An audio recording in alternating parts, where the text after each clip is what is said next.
Hello friends. तो पिछली class में हमें टेंस का लेक्चर दे रहे थे। अब इस वीडियो में नेक्स्ट हम देखेंगे पास्ट परफेक्ट कंटिन्यूअस टेंस। जैसे प्रीवियस लेक्चर में हमने देखा था पास्ट परफेक्ट टेंस का और उसके कुछ एग्जांपल्स करे थे। इसमें भी थ्योरी के साथ साथ और स्ट्रक्चर के साथ साथ इसमें कुछ एग्जाम्पल देखेंगे। इससे क्वेश्चन कुछ कम पूछे जाते हैं, लेकिन आगे जो फ्यूचर टेंस आएगा उसमें बहुत सारे ऑब्जेक्टिव बन सकते हैं। तो इसमें हम लोग एग्जाम्पल देखेंगे, क्वेश्चंस नेक्स्ट वीडियो में देखेंगे। तो सबसे पहले हम देखते हैं पास्ट परफेक्ट कॉन्टिन्यूअस टेंस का इसमें डेफिनेशन क्या है। तो सबसे पहले पास्ट परफेक्ट कॉन्टिन्यूअस का मतलब है कोई भी काम एक निश्चित समय के अनुसार से जारी हो रखा है, जो कि अभी पास्ट में भी पास्ट से शुरू हुआ है और अभी भी जारी है, काम अभी कंप्लीट नहीं हुआ है। जैसे कि डेफिनेशन में यहाँ पे लिखा है कि जो कार्य भूतकाल में कुछ समय हो सकता है, कोई दिन से स्टार्ट हो रहा हो या फिर किसी महीने से स्टार्ट हो रहा हो, जनवरी फरवरी से स्टार्ट हो रहा हो या फिर किसी साल से, जैसे कि 2003, 2, 5 या फिर कुछ भी हो, महीने का नाम हो या फिर साल का या फिर कोई डेट बताया जा रहा हो कि 20 तारीख 25 तारीख या फिर जो भी हो, तो उसके अकॉर्डिंग कोई भी काम लगातार किया गया हो और उसे हम पास्ट परफेक्ट कंटिन्यूअस टेंस में व्यक्त करेंगे। जैसा कि यहाँ पे रिकॉग्निशन में है कि कैसे हम पहचान सकते हैं कि जो भी सेंटेंस और वाक्य हमारे पास दे रखा है वो पास्ट परफेक्ट कंटिन्यूअस टेंस का है। तो रिकॉग्निशन के अकॉर्डिंग यहाँ पे लिखा है क्रिया के अंत में जहाँ पे लिखा होगा ता रहा था, पी रही थी, ते रहे थे, अथवा रहा था रही थी भी हो सकता है। लेकिन सिंपली यदि देखा जाए तो रहा था रही थी पास्ट कंटिन्यूअस टेंस में भी रहता है, लेकिन कुछ केसेस में देखा जाए तो यहाँ पर भी रहा था रही थी मिल सकता है और उसके अकॉर्डिंग यहाँ पे टाइम लगा हुआ कि हाँ इसमें दिन बताया जा रहा है, इस दिन से स्टार्ट हो रहा है, या फिर मंथ बताएगा कि इस मंथ से स्टार्ट हो रहा है, या फिर यहाँ पे साल भी बता सकता है कि इस ईयर से कोई भी काम स्टार्ट हो रहा है। ऐसे एग्जाम्पल देखने से ज्यादा क्लैरिफाई हो जाएगा।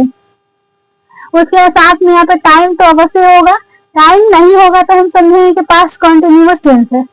यदि हमको हैड के साथ टाइम भी बता रहा है तब हम समझेंगे पास्ट परफेक्ट कंटिन्यूअस टेंस है, यानी कि दो टेंस में कुछ तो डिफरेंस होगा तभी तो नाम अलग अलग है।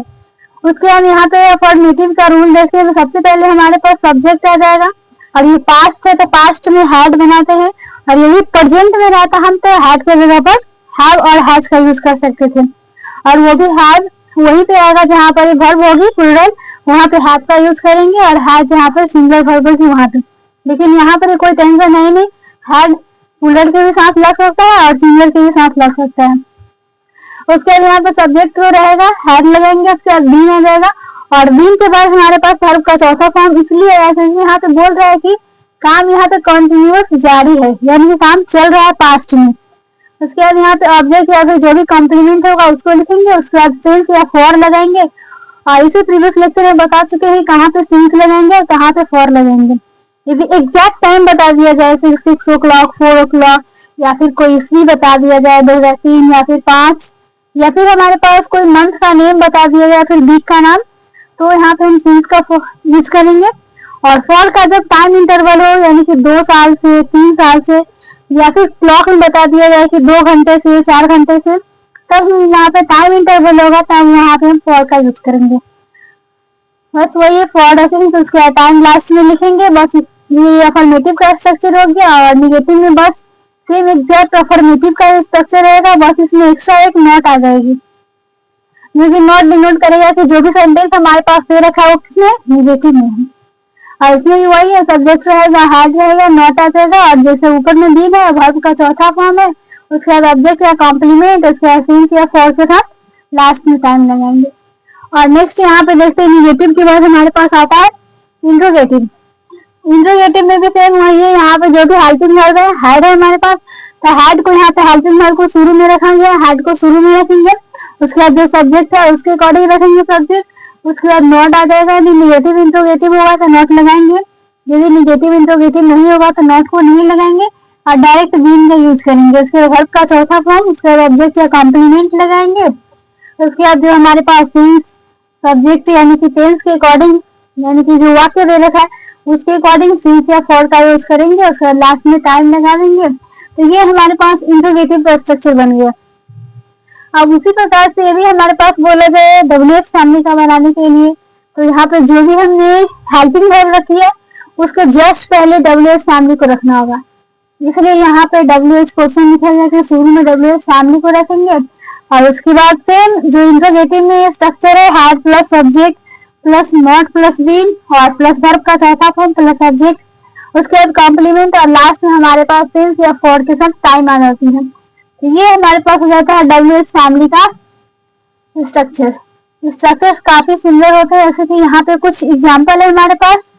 आई हैड बीन रनिंग, जिसका हिंदी है कि मैं दौड़ रहा था, यानी कि पास्ट में कोई काम बताया जा रहा है कि कोई काम पास्ट में चल रही थी। और नेक्स्ट हमारे पास है कि I had been reading for 2 years, यानी कि यहाँ पे जो आई है वहां पे सब्जेक्ट है और यहाँ पर भी आई सब्जेक्ट है और यहाँ पे हैड जो है सो सिमिलर वर्ब के साथ आ सकती है और साथ में प्लूरल के भी साथ हैड आएगी। तो इसमें हैड का चक्कर है ही नहीं, सिर्फ हैड लगाना है और यहाँ पे सब्जेक्ट के अकॉर्डिंग यहाँ पे हैड आएगा, उसके बाद बीन का यूज करेंगे, उसके बाद वर्ब का चौथा फॉर्म यानी कि यहाँ पे जो रनिंग है वो हमारे पास बिफोर है और ये रीडिंग में हमारे पास वर्ब का चौथा फॉर्म है। उसके बाद हमने 2 year है, यानी कि 2 साल का इंटरवल बताया जा रहा है, यानी कि 2 साल का गैप है और अभी बताया कि जब भी 2 चीजों की बात की जा रही है यानी कि टाइम में कुछ इंटरवल हो गैप हो तब हम वहां पे फॉर का यूज करेंगे, इसलिए यहाँ पे फॉर आया है। और यहाँ पे देखा जाए तो यहाँ पे टाइम ये सब बता नहीं रहा है कि यहाँ पे हैड बीन रनिंग किया जा रहा है। और उसके बाद यहाँ पे I had been reading for 2 years, यानी कि मैं 2 वर्षों से पढ़ रहा था, यानी कि ये काम क्या पास्ट में चल रहा था। उसके बाद नेक्स्ट हमारे पास है कि Raj had been suffering from fever for 2 years, यानी कि राज 2 वर्षों से बुखार से पीड़ित था, यानी कि पास्ट की चर्चा की जा रही है कि जो राज था 2 वर्षों से बुखार से पीड़ित था, यानी कि यहाँ पे राज यहाँ पे सब्जेक्ट है और सब्जेक्ट के बाद यहाँ पे हेल्पिंग वर्ब यूज की गई है हैड और यहाँ पे सफरिंग जो है वर्ब का यहाँ पे चौथा फॉर्म आया है। अब यहाँ पे फीवर है तो यहाँ पे फ्रॉम यूज हुआ है from to fever 2 years, suffering from यहाँ पे एक साथ आ रखा है, सफरिंग फ्रॉम बता रखा है कि जो भी है बंदा वो पीड़ित है, किससे तो बुखार से पीड़ित है।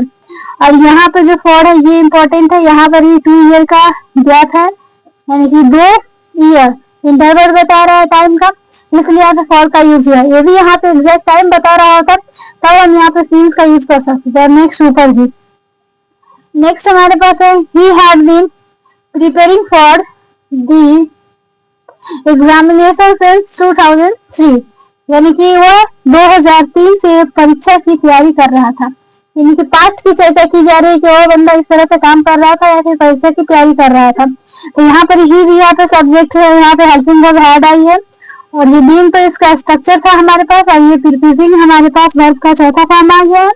और उसके बाद for use for the examination यानी कि इसकी तैयारी कर रहा है, फॉर एग्जामिनेशन यानी कि परीक्षा की तैयारी। यहाँ पे सिंस इंपॉर्टेंट है यानी कि यहाँ पर डेट बताया जा रहा है, डायरेक्ट इसलिए बताई जा रही है कि 2003 से वो परीक्षा की तैयारी कर रहा है, ये जो एग्जैक्ट टाइम बताया जा रहा है इसलिए यहाँ पे सिंस का यूज किया गया।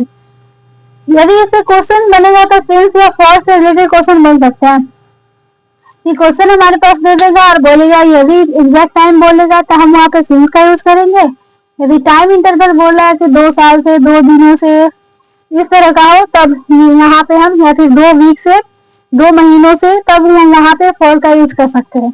यदि एग्जैक्ट टाइम यदि 6 o'clock 5 o'clock ये भी दे दे तो हम वहाँ पे सिंस का यूज करेंगे। और इसी बोले जैसे 2003 यहाँ पे एग्जाम्पल में यदि इसकी जगह कुछ और भी दे दे 2003 की जगह 5 6 कुछ भी हो तब भी हम वहाँ पे सिंस का यूज करेंगे।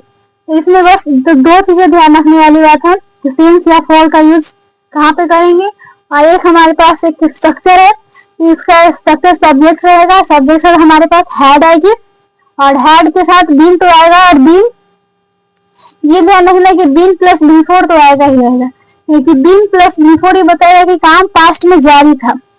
और उसके बाद जो भी ऑब्जेक्ट या कॉम्प्लीमेंट होगा उसके बाद हम लास्ट में सिंस या फॉर के साथ टाइम को डिनोट करेंगे। तो इस वीडियो में अब तक इतना ही। नेक्स्ट वीडियो में इसका पास्ट का तो खत्म हो चुका है, तो नेक्स्ट में जो फ्यूचर का बचा हुआ है 4 उसको कंप्लीट करेंगे। तो थैंक यू।